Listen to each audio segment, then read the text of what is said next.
Despite work with a number of individuals and numerous advocacy campaigns, Raise Your Voice St. Lucia's Catherine Seelys says much more could have been done during 2019.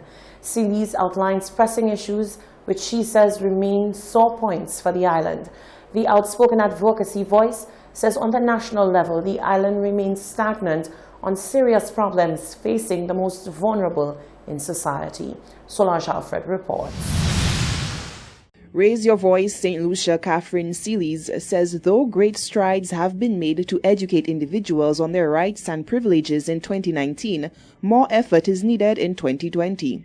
Seelys confirms the organization worked with approximately 75 victims of domestic violence. She then takes a look at the crime statistics and draws attention to what she considers the forgotten victims of gender-based violence. It's certainly not a good year for the people who have died and the families who are suffering. We want to remember the family of Kimberly De Leon, who was killed at her home, and nothing has happened. The DPP office has not given an explanation why, if the investigation is completed. The Commissioner of Police has not given an explanation. We want to remember people like Yana Ogis, who was killed and thrown over a precipice in Soufrière and nothing has happened.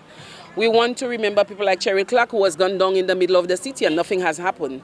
So we have a 2-year-old child that was killed inside of her mother's home in the George Charles Boulevard in Masha. And to date, we have not heard anything. We want to remember Shakadan Daniel, who was killed in a police cell in Mikud. Nothing has happened. We want to remember the young man, Coco from Soufrière, who disappeared mysteriously and nobody can seem to find him. We want to remember the elderly people who are abusing their home. People forge documents and take their property and they're in their home abusing them. And the Department of Human Services fails to act and carry their mandate as it should. Seelys did not mince her words when tearing into the organizations tasked with handling issues facing domestic abuse victims, child endangerment, and gender relations. We are still dealing with the Department of Human Services, the family court, and the police still not knowing the rights of people who are unmarried and have children. We are still dealing with they not knowing the rights of domestic violence victims. We are still dealing with people telling people there's nothing they can do when the Domestic Violence Act is clear. We are still dealing with human services and family court telling domestic violence victims who have children out of marriage that they need a lawyer. Never mind, the law is clear and the family court and the Department of Human Services has been established to assist them. While we have done, we have made great effort to educate people on their rights and their obligation, their privileges and their responsibilities. The social services has continued to fall short. They have no support from central government. They didn't get any resources for training. They didn't get any new resources. The New Beginning Children Home is still not operational. The domestic violence shelter, the only one the government has mold and is flooding. And the Minister of Gender Relations, Gail Rigobert, has not made any great effort to support domestic violence victims. The Frank Advocacy Force notes that poor and vulnerable individuals remain at the receiving end of the many injustices brought on by a failing system. Reporting for Hot 7 News, I am Solange Alfred. The role of the Labour Department is to ensure compliance with all labour laws. The department is also tasked with being the third party in matters involving agencies and union representatives. An ideal functioning of the Labour Department promotes good relations among workers, employers, and unions for more conducive workplaces. Reflecting on 2019, the Deputy President General of the National Workers' Union, Solis Myers, says the department is long overdue for a total overhaul in order to bring about speedy resolution to a number of long-standing issues.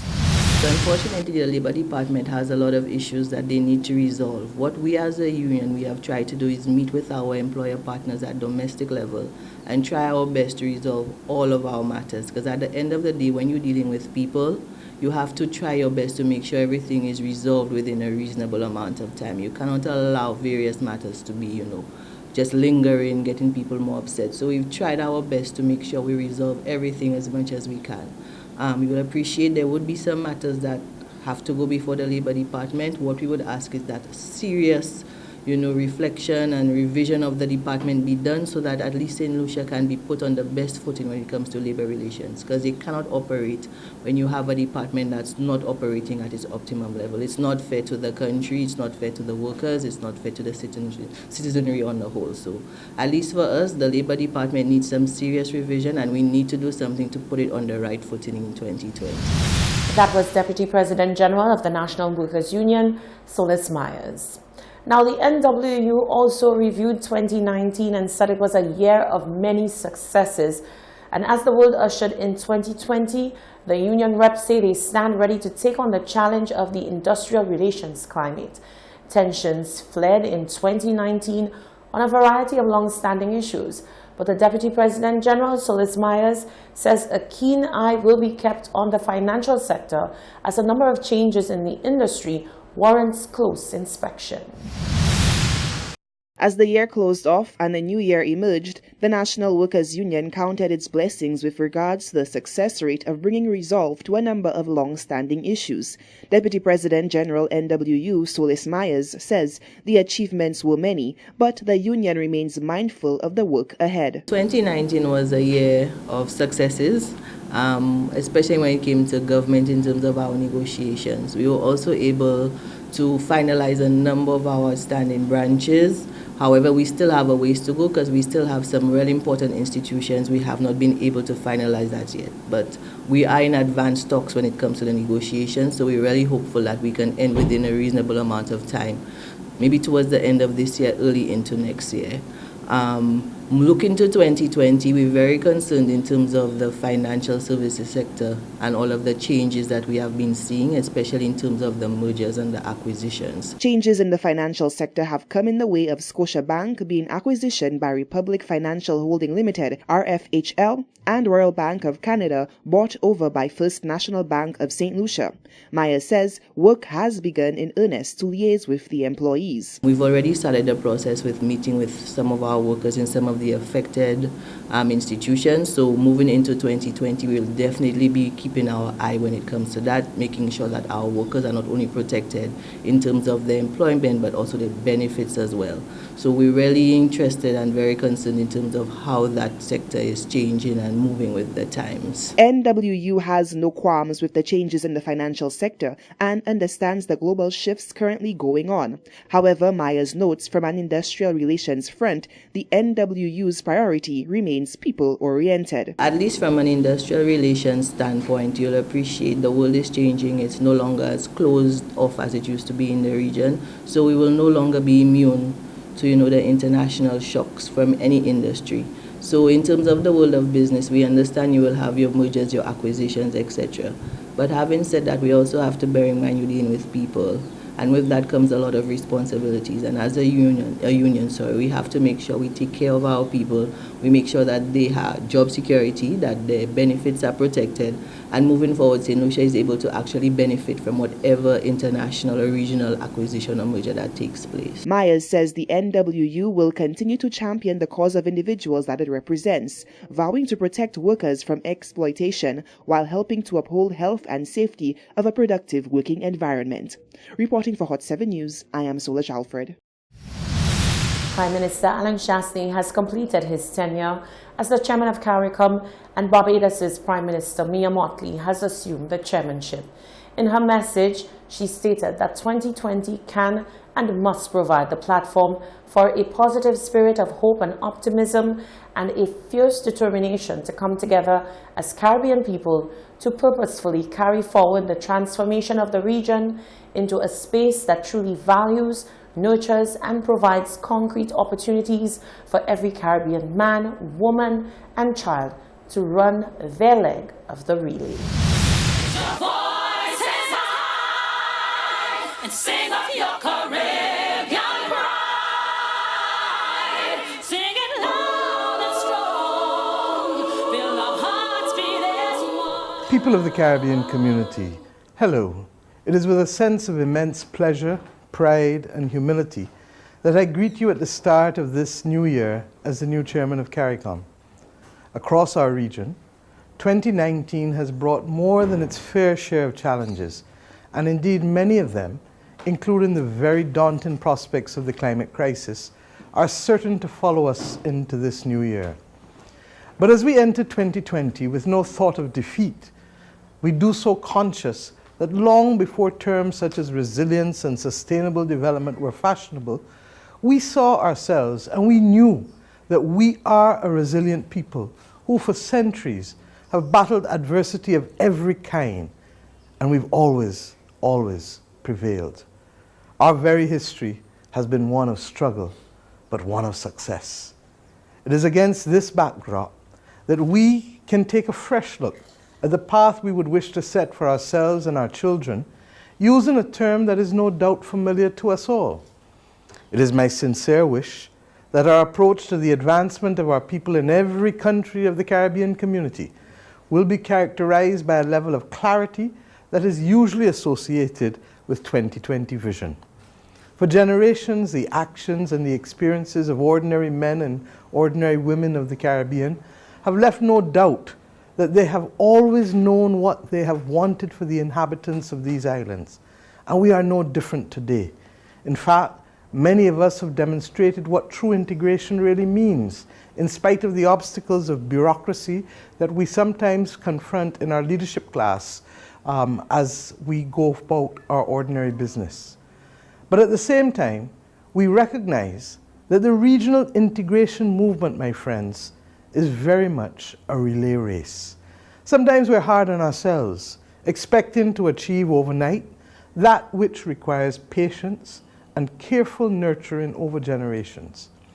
Our vision to better the lot of our people has remained constant from the very early days of the Montego Bay Conference in 1947 on closer association of the British West Indian colonies, to the West Indian Federation of 1958 to 1962, most ably led by the founder of my own political party, the Right Excellent Sir Grantley Adams.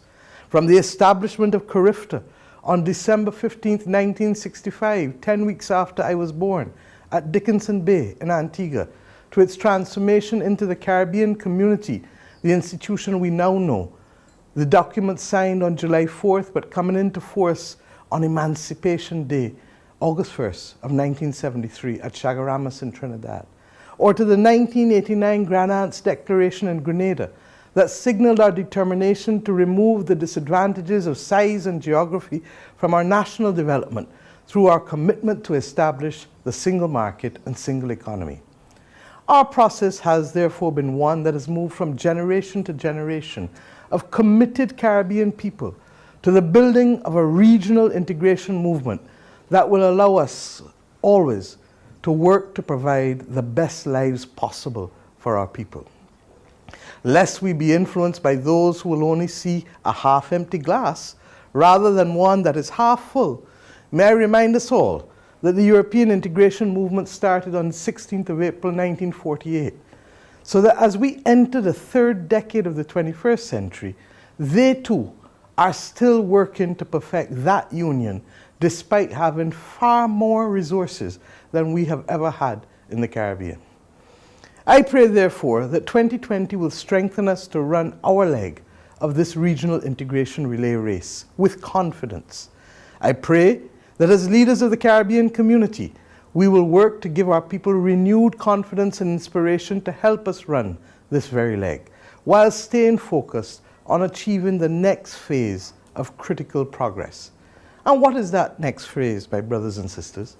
We are duty-bound to continue this journey across the community, whether as a collective of the whole or in twos and threes where we are gathered, in a way that will, one, remove the obstacles to passport-free movement between our nations. Two, make it easier for Caribbean people to go and work where there are opportunities in the community in a way that is hassle-free, in the same way that we have done it for the movement of capital. In keeping with our own Errol Barrow's vision, the reality of our people must not only be a lived reality, but also a legal reality. The Caribbean community, indeed, must lead the world in shaping an environment within which migrants among us can live and work with dignity. For after all, our modern settlement in the Caribbean has been nothing but that of a community of migrants. Three, to truly advance the process of a single domestic space for transport and communications in our region by working to provide more affordable and reliable air and sea links between our countries, and also to establish a single domestic rate for telephone, telecommunications, and phone calls within CARICOM. 4, to work with the private sector and the labour movement to provide further opportunities beyond transport and communications mentioned above, to food security, to opportunities in the blue economy or renewable energy and ICT for our people, opportunities for investment and for employment. 5, enable us as we face the climate crisis to pool the funds of the region in order to be able to finance our own development trajectory for sustainable development so that we may adapt to the new realities of this climate crisis. This will require us coming up with innovative instruments that will better allow us to access the capital that we are not now accessing at a global level. Let us remember that those who help themselves will always be helped by others, but we must help ourselves first by pooling our own resources. My message in essence, therefore, my brothers and sisters, is that 2020 can and must provide the platform for a positive spirit of hope and optimism and a fierce determination to come together as Caribbean people to purposefully carry forward the transformation of our region into this space that truly values, nurtures, and provides concrete opportunities for every Caribbean man, woman, and child to run our leg of this relay. But our pathway towards that better life for our people will not open up the opportunities we seek if we only focus on ourselves and our region. While we look ahead, we must do so fully cognizant of the advances that we are making in claiming our Atlantic destiny as a region as we reach out to our brothers and sisters on the African continent. We have already started discussions at the highest levels on the African continent with people with whom many of us share a common ancestry and history, and who, like us, recognize the imperative of mutual cooperation as we go into 2020. CARICOM has accepted the offer of shared office space from the government of Kenya in Nairobi, and we need to open that office urgently and advance our interests in the city that is indeed the home of the UN Environmental Programme and UN Habitat, both of which deal with issues that are vital to our own development in the Caribbean community. Therefore, within the next 6 months, we will also work towards jointly hosting the first ever African Caribbean Summit, African Union CARICOM Summit. We need to resolve as a region that we will not leave that gathering without laying the foundation for tangible progress in areas of direct air and sea access across the Atlantic, greater trade in goods and services, and more cultural exchanges between our regions. In closing, my friends, I commend to people across our region the initiative that we have embraced here in Barbados. We've designated 2020 as the year in which we will work together to perfect our finer vision for all Barbadians, regardless of where in the world they live. We can only become better as Caribbean people if we hold to the maxim, dare to dream, and always be determined to deliver. But as we seek to use this 2020 to perfect this finer vision for our island in Barbados, as we gather parish by parish, I want now to ask each of us as Caribbean people to do the same for where we want to go and who we want to be as Caribbean people. For 2020 must be where we can perfect that fine vision. All that is left for me to do is to wish you each and every one a blessed 2020 and to a greater and more powerful Caribbean community. God bless us all. Thank you. Raise your voices high and sing of your Caribbean pride. Sing it loud and strong. Feel our hearts beat as one. Celebrate in song as we rise to heights where we belong. Sound the victory drum. Oh, CARICOM, hele, hele, bravo. Oh, pour you sing CARICOM.